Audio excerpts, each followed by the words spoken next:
घनाभ का आयतन 5a² minus 80b² है। दिए गए विकल्पों से कौन सी इस घनाभ की संभावित विमाएं हो सकती है? विमाएं माने घनाभ होता है लंबाई चौड़ाई और ऊंचाई, विमा माने होता है लंबाई चौड़ाई ऊंचाई निकालनी हमें।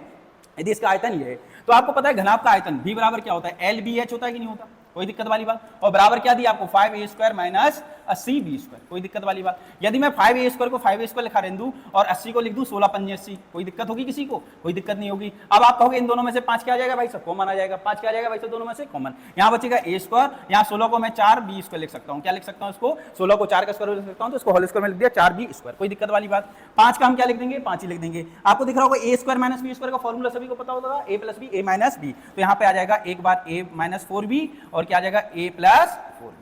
तो देखिए भाई साहब LBH होता है, 3 चीजें होती हैं, तो पहली चीज हो गई, दूसरी चीज हो गई, तीसरी चीज हो गई, यही आपकी विमाएं होंगी। एक L होगा इनमें से, एक B होगा और एक H होगा। आप देख लीजिए कौन सा ऑप्शन दिख रहा है आपको। मेरे ख्याल से B ऑप्शन आपका सही होगा। कोई दिक्कत हो तो बता दीजिए, बहुत बहुत बढ़िया। आगे बढ़ते हैं भाई साहब। आगे कह रहे हैं एक कमरे के लिए यदि लंबाई और चौड़ाई, लंबाई है आपकी 3x प्लस 10 मीटर और चौड़ाई है b बराबर 2x प्लस 5 मीटर द्वारा दी गई है। इसकी 4 दीवारों का क्षेत्रफल 60x प्लस 180 वर्ग इकाई दिया गया, तो कमरे की ऊंचाई करो। देखो भाई साहब सीबीटी में आया, एनटीपीसी में है ना, इसमें ये क्वेश्चन आया है, तो आराम से देखिए क्या कह रहा है। 4 दीवारों का क्षेत्रफल दिया, किसका दिया? 4 दीवारों का। और आपको पता है यदि कमरे की 4 दीवारों का क्षेत्रफल है तो क्या दिया है आपको? वक्रपृष्ठ दिया। क्या दिया है? वक्रपृष्ठ, LAC लेटरल सरफेस एरिया दिया है। वक्रपृष्ठ का क्षेत्रफल आपको कितना दिया बोलिए? वक्रपृष्ठ का क्षेत्रफल दिया आपको 60x प्लस 180। ठीक है भाई साहब। अब हमें पता है कि वक्रपृष्ठ का क्षेत्रफल होता क्या है, बताइए क्या होता है? 2l प्लस बी इंटू क्या होता है भाई साहब? h होता है। 2l plus B into h होता है। बहुत बढ़िया। तो LA से कितना दिया? 60x प्लस 180 दिया है आपको, 2 की जगह 2 लिख दिया। l का मान कितना भाई साहब? 3x प्लस 10, ठीक है ना। और h का मान क्या आ जाएगा? थोड़ा छोटा कर दूं इसको,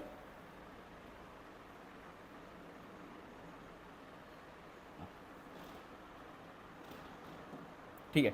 अब b का मान क्या हो जाएगा बोलो? 2x प्लस 5, ठीक है। और h हम बाहर ही रखा रहने देंगे। अब इसको सॉल्व करेंगे तो 60x प्लस 180 हो गया यहाँ पे, कोई दिक्कत वाली बात नहीं है। 2, अच्छा इसको जोड़ेंगे तो 5x हो जाएगा और ये कितना हो जाएगा भाई साहब? 15 हो जाएगा, कोई दिक्कत वाली बात नहीं। अच्छा इसमें से हम क्या कॉमन ले लेंगे भाई साहब? अच्छा इसको गुणा कर दो, 60x प्लस 180 हो गया, 5 दूनी 10 और 15 दूनी 30, कोई दिक्कत नहीं है।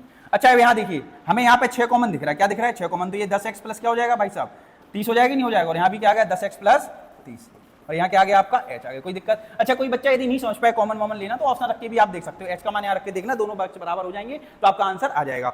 ये कट गया, इससे आ गया, तो h की वैल्यू कितनी आ गई दोस्तों? बोलो 6। तो आपका आंसर हो जाएगा कौन सा? बोलो भाई साहब डी आ जाएगा, कोई दिक्कत वाली बात। आगे बढ़ते हैं भाई साहब। ये क्वेश्चन जरा बहुत अच्छा है, ये भी आपका एनटीपीसी सीबीटी 1 में पूछा गया 2021 में। क्या कह रहा है? 90 मीटर इंटू 40 मीटर की एक स्विमिंग पूल में 150 आदमी डुबकी लगाते हैं। यदि एक व्यक्ति द्वारा पानी का औसत विस्थापन 8 वर्ग मीटर है तो पूल का जल स्तर में क्या वृद्धि होगी? आजकल तो गर्मी का मौसम वैसे ही है, तो आप लोग पूल में जा ही रहे होगे, तो जैसे ही व्यक्ति यदि पूल में गिरता है, कूदता है, तो कुछ ना कुछ पानी ऊपर आएगा। तो आपको वही बताना कि कितना ऊपर आ जाएगा। तो कुछ नहीं करना है, पूल का जो उठा हुआ है उसका आयतन, जो पूल है उसका उठा हुए हिस्से का आयतन और व्यक्ति के आयतन को क्या कर देना? बराबर कर देना है। तो देखिए भाई साहब पूल का आयतन क्या होता है? पूल कैसा होगा? घनाभाकार होगा। पूल कैसा होगा आपका?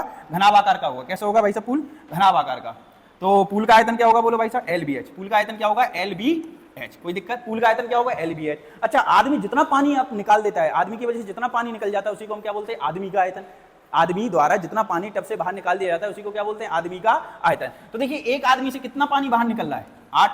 एक आदमी से कितना पानी निकल रहा है बाहर? 8। और 150 आदमी से कितना निकलेगा? 8 गुणा 150। तो ये भाई साहब आयतन किसका हो गया? आदमियों का आयतन हो गया। ये किसका हो गया भाई साहब? पूल का आयतन हो गया। अब पूल की लंबाई चौड़ाई आपको दी है 90 और कितनी दी है भाई साहब? 40। और हमें क्या चाहिए भाई साहब? h चाहिए। क्या चाहिए? h जितना हिस्सा उठ गया वो निकालना हमें। तो 8 गुणा क्या हो जाएगा दोस्तों? आप कहोगे 150 हो जाएगा। 8 पंजे क्या हो जाएगा? 40 हो जाएगा। 5 तिया हो जाएगा 15, 0 हो गया। 3 तिरका क्या हो गया? 9 हो गया। तो h बराबर क्या हो गया भाई साहब? 1/3। लेकिन ये काय में आएगा आपका साहब? मीटर में आएगा। किस में आएगा? 1/3। ये समझ में आ रहा होगा, यहाँ 1 है तो 1/3 आ गया। ये काय में आएगा भाई साहब? मीटर में, क्योंकि ये पूरी चीजें किस में थी? मीटर में। और क्वेश्चन आंसर किस में दिया आपको? आंसर किस में दिया? सेंटीमीटर में। तो मीटर को जब भी सेंटीमीटर में बदलेंगे तो किसका गुणा करना पड़ेगा? 100 का गुणा करना पड़ेगा। जैसे हमने 100 का गुणा किया तो आपका आंसर आया 33.33 सेंटीमीटर। आपका ए आंसर हो जाएगा। कोई दिक्कत हो तो बता दो भाई साहब, कमेंट कर देना। और बहुत अच्छे से मैं आपको क्या सीबीटी रेलवे के क्वेश्चन करा रहा हूँ। इस साल बहुत ज्यादा वैकेंसी आने वाली है, तो कृपया करके इन क्वेश्चन को बहुत अच्छे से देख के जाना, ठीक है ना। बहुत बढ़िया, आगे बढ़ते हैं। ये क्वेश्चन देखिए, 10 सेंटीमीटर भुजा वाले एक घन के ऊपर एक पिरामिड इस प्रकार रखा जाता है कि पिरामिड का आधार के पृष्ठ को पूर्णतः ढके हुए है और पिरामिड की ऊंचाई घन की भुजा की 3 गुनी है। तो इस पूर्ण पिंड का आयतन ज्ञात कीजिए। देखिए भाई साहब आयतन निकालना है हमें, किसका? 2 चीजों का निकालना है, घन का और पिरामिड का। थोड़ा इसको सेट करता हूं, 2 सेकंड रुकें। ठीक है, आइए देखिए एक घन है, नीचे क्या रख देंगे घन। अब ये वर्ग समझ रहे होगे, लेकिन ये घन मान के चलो, क्योंकि घन की जो भुजा, घन के जो पृष्ठ होती है वो कैसी होती है, वर्गाकार होती है। इसके ऊपर क्या है भाई साहब, पिरामिड है। इसको शंकु मंकु मत समझ लेना, ये क्या है भाई साहब, पिरामिड है और कैसा होगा, वर्गाकार होगा। क्लास में मैं समझा चुका हूँ, बस सॉल्यूशन के तरीके से मैं बता रहा हूँ। तो देखिए वो क्या कह रहा है, घन के ऊपर एक पिरामिड है और दोनों का आयतन निकालना है। और घन की भुजा कितनी दे के रखी है आपको, बोलो 10।